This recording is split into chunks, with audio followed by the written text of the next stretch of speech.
بسم اللہ الرحمن الرحیم۔ آج ہم فارسی کی دوسری کتاب کے 18ویں سبق کو پڑھیں گے۔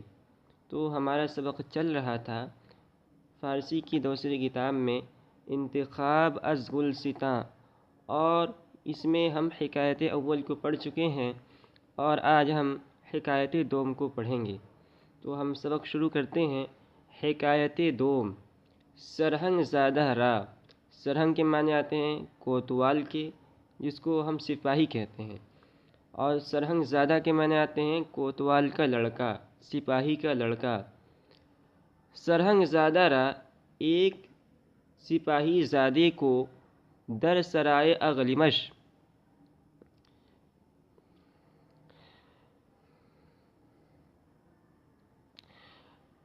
سرائے کے معنی محل کے آتے ہیں، اور اغلمش ایک بادشاہ کا نام ہے، اور دیدم واحد متکلم کا صیغہ ہے۔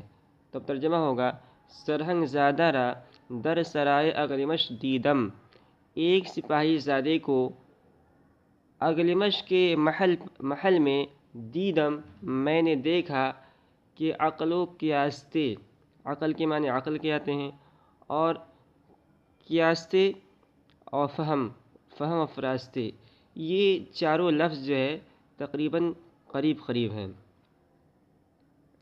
تو عقل کے معنی تو عقل کے آ گئے، اور قیاستے کے معنی ہم دانائی کے کریں گے، اور فہم کے معنی سمجھ کے کریں گے، اور فراستے کے معنی ہم ذہانت کے کریں گے۔ تو یہ چاروں لفظ تقریباً مترادف ہیں اور ان کے معنی قریب ہیں، اور ان سب کا حاصل یہ ہے کہ وہ سپاہی کے لڑکا بہت زیادہ زہید، بہت زیادہ سمجھدار اور بہت زیادہ عقل والا تھا۔ کہہ رہے ہیں کہ عقل و قیاستے و فہم و فراستے زائد الوصف داشت، کہ وہ سپاہی زادہ عقل اور دانائی، سمجھ اور ذہانت میں زائد الوصف کا ترجمہ کریں گے ناقابل بیان، داشت رکھتا تھا، کہ وہ سپاہی زادہ عقل اور دانائی، سمجھ اور ذہانت میں زائد الوصف داشت، ناقابل بیان ذہانت رکھتا تھا۔ ہم از عہد خردی آثار بزرگی در ناصیہ او پیدا۔ تو کہہ رہے ہیں عہد خردی کم سنی کے زمانے سے، عہد کے معنی زمانہ، اور خردی کے معنی ہے چھوٹا پن، چھوٹی چیزیں۔ تو یہاں ترجمہ کریں گے طفلی یعنی بچپنا۔ تو ہم از عہد طفلی، کم سنی کے زمانے سے یا بچپن کے زمانے سے، آثار اثر کی جمع ہے، نشانی، بزرگی کے معنی بڑائی کے آتے ہیں، در ناصیہ کے معنی پیشانی کے آتے ہیں، اور او اس کے پیدا کے معنی ظاہر۔ تو ترجمہ ہوگا ہم از عہد خردی، کم سنی کے زمانے سے ہی، بچپنے کے زمانے سے ہی، آثار بزرگی کی نشانیاں در ناصیہ او، اس کی پیشانی پر پیدا ظاہر تھیں۔ ولمعان انوار زیرکی در جبینش ہویدا۔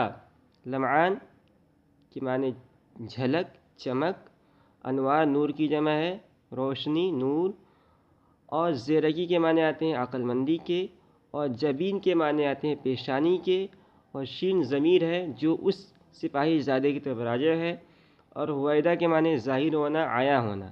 تو ترجمہ ہوگا ولمعان انوار زیرکی، اور عقل مندی کی نور کی جھلک۔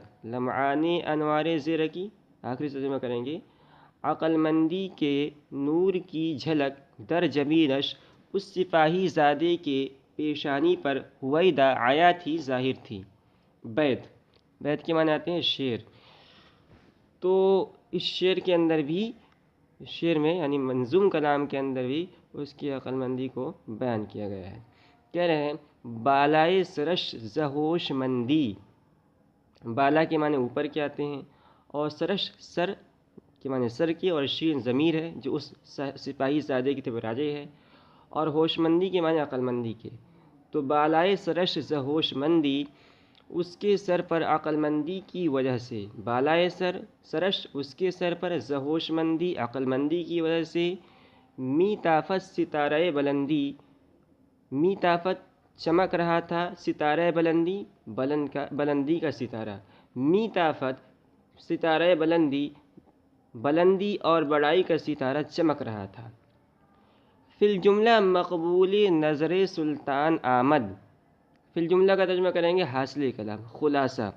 فی الجملہ حاصل کلام مقبول نظر سلطان آمد کہ وہ سپاہی زادہ بادشاہ کی نظر میں مقبول ہو گیا، مقبول نظر سلطان آمد بادشاہ کی نگاہ میں مقبول ہو گیا، کہ جمال صورت و کمال معنی داشت، چونکہ ظاہری و باطنی حسن رکھتا تھا۔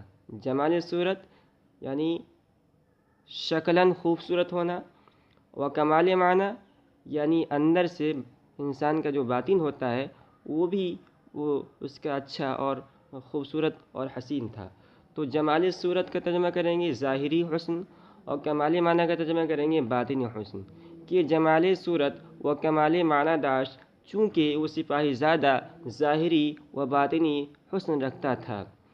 وہ حکمہ گفتہ ان اور عقل مندوں نے کہا ہے، حکمہ حکیم کی جمع ہے، اور حکیم کے معنی آتے ہیں عقل مند کی، یعنی جو لوگ عقل اور زیرکی اور اچھی اچھی باتیں بولتے ہیں ان کو حکمہ کہتے ہیں۔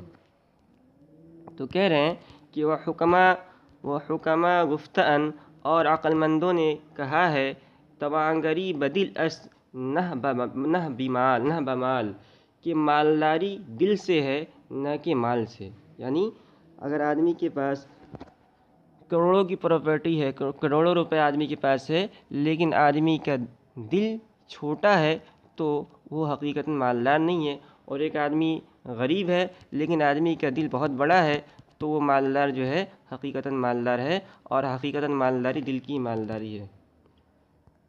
تو کہہ رہے ہیں کہ وہ حکمہ گفتہ ان اور عقل مندوں نے کہا ہے، توانگری بدل اس، یہ توانگری ہے، یہاں الف چھوٹ گیا ہے، توانگری بدل اس نہ بمال، کہ مالداری دل سے ہے نہ کہ مال سے، و بزرگی بعقل اس نہ بسال، اور بڑائی عقل سے ہے نہ کہ عمر سے، یعنی اگر آدمی کے پاس عقل ہے اور آدمی کو اللہ تعالیٰ نے اچھی فہم دی ہے اور اچھی سمجھ دی ہے اور اچھی اچھی باتیں کرتا ہے تو خواہ عمر کے اندر چھوٹا ہے لیکن پھر بھی وہ حقیقت میں بڑا ہے۔ اور ایک آدمی ہے جو 40 سال 50 سال بڑی عمر کا ہے لیکن اس کے پاس اللہ نے عقل نہیں دی ہے تو حقیقتاً بڑا نہیں بلکہ چھوٹا ہے۔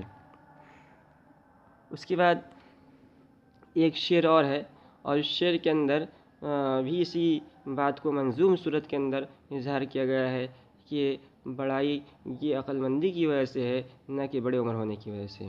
کہہ رہے کودکی، کودک کے معنی آتے ہیں بچہ کے، طفل کے، اور کو کہ او کا مخفف ہے، کودکے کو بعقل پیر بود، کودکے ایسا بچہ کو جو بعقل پیر بود عقل میں بڑا ہوتا ہے، نزد اہل خرد کبیر بود عقل مندوں کے نزدیک وہ بڑا ہوتا ہے، نزد اہل خرد عقل مندوں کے نزدیک کبیر بود بڑا ہوتا ہے۔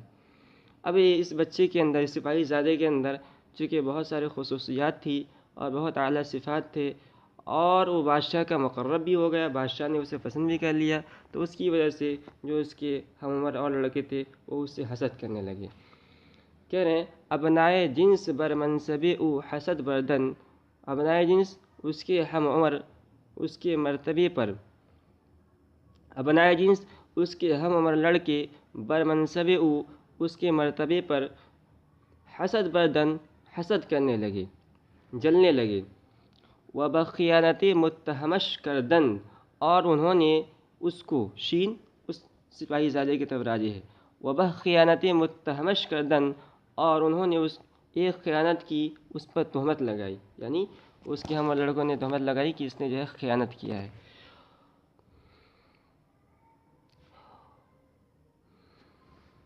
ودر کشتن اس سعیب فائدہ نمودن اور اس کے مار ڈالنے، کشتن کے معنی مارنے کے، ودر کشتن وہ اور اس کے